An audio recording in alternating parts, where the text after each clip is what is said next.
రాజులకు రాజు ప్రభులో ప్రభు అయిన యేసుక్రీస్తు నామమున మీకు శుభములు. ఈరోజు దేవుడు మనకు అనుగ్రహించిన వాక్య ధ్యానము అపోస్తులైన పౌలు భక్తుడు కొరింథీయులకు రాసిన 2వ పత్రిక 7వ అధ్యాయము 10వ వచనము. దైవ చిత్తానుసారమైన దుఃఖము రక్షణార్థమైన మారు మనస్సును కలుగజేయును.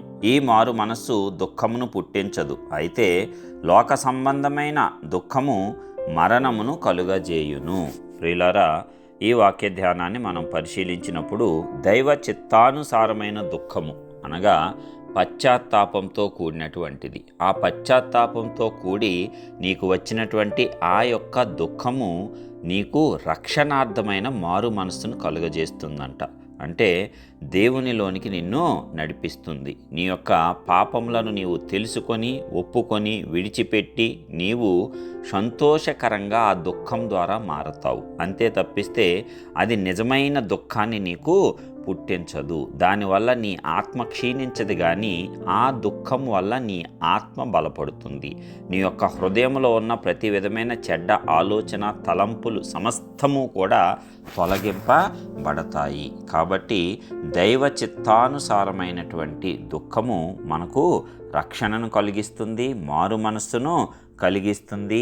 ఆ మారు మనస్సు మనకు సంతోషాన్ని ఇస్తుంది తప్ప దుఃఖాన్ని ఇవ్వదు. దానివల్ల నీ మనస్సుకు ఒక ప్రశాంతత వస్తుంది. అంతే తప్ప లోక సంబంధమైన వాటి మీద నీవు దుఃఖము పడితే ఆ దుఃఖము మరణానికే.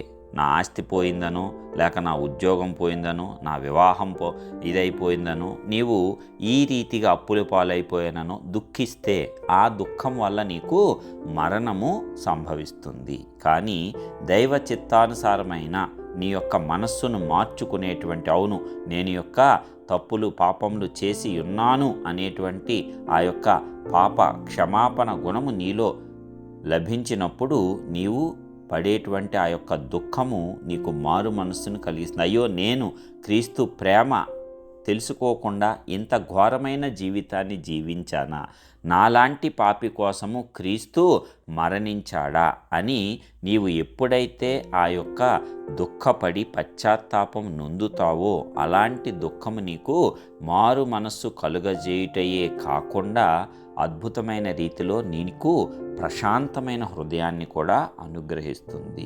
అందుకే ఇలాంటి దుఃఖం మనకు ఉపయోగకరం. అంతే తప్ప లోక సంబంధమైన విషయాలలో బాధ కలగొచ్చు, కానీ ఇక దానినే తలంచుకుంటూ నీవు ఎంతకాలం ఉంటావు? ఎవడు చింతించుట వల్ల తన ఎత్తు మూరెడు ఎక్కువ చేసుకోగలడు అని ప్రభువు సెలవిచ్చాడు కదా. కాబట్టి నీ చింత యావత్తు ఎవరి మీద వేయమన్నాడు? ఆయన మీద వేయమన్నాడు. కాబట్టి వచ్చి ప్రార్థన చేయి. ఆ దుఃఖమేదో దేవుని సన్నిధానంలో ప్రార్థనలో నీవు దుఃఖించు, బాధపడు.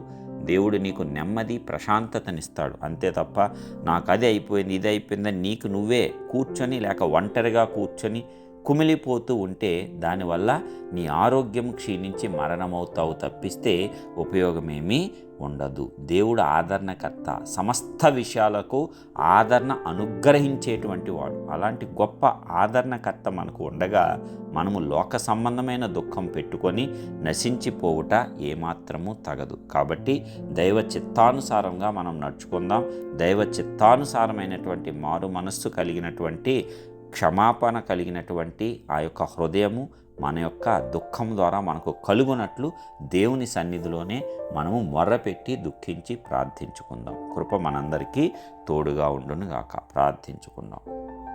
కృపా సత్య సంపూర్ణుడా, స్తుతులకు పాత్రుడైన ప్రియ పరలోకపు తండ్రి, మీ ఘనమైన శ్రేష్టమైన నామానికి వందనాలు చెల్లిస్తున్నాం. ఇప్పటివరకు అద్భుత రీతిలో కాపాడిన విధానం అంతటిని బట్టి వందనాలు. సమస్త విషయాల్లో నీ ఆదరణ నెమ్మదినిస్తున్న దేవా, ఆదరణకర్త, నీకే వందనాలు. ఇదిగో లోక సంబంధమైన వాటి విషయంలో దుఃఖించకుండా నీ మీద ప్రభా మరి అద్భుతంగా మేము ఆనుకొని, అదే విధంగా ప్రభా మరి నీవిచ్చినటువంటి గొప్ప ఆదరణతో మేమందరము కూడా ముందుకు సాగేటువంటి కృప మాకు అనుగ్రహించండి. మేము ఆదరింపబడి అనేకులను ఆదరించేటట్లు సహాయం దయచేయండి. బలమైనటువంటి ఆత్మశక్తితో మమ్మల్ని నింపి నీ యొక్క ఆత్మ బలంతో మమ్మల్ని అందరినీ కూడా ముందుకు నడిపించి మీ నామాన్ని ఘనపరిచే వారముగా ఈ లోకంలోని వాటి మీద కాకుండా పరలోక సంబంధమైన వాటి మీద దృష్టి నిలిపి ఆశీర్వాదంలో నడిపింపబడగలిగేటట్లు కృప చూపించవలసిందిగా, బలమైన మనస్సాక్షితో మమ్మల్ని ఆదరించవలసిందిగా యేసు నామమున ప్రార్థించి పొందుచున్నాం పరలోకపు తండ్రి. ఆమేన్.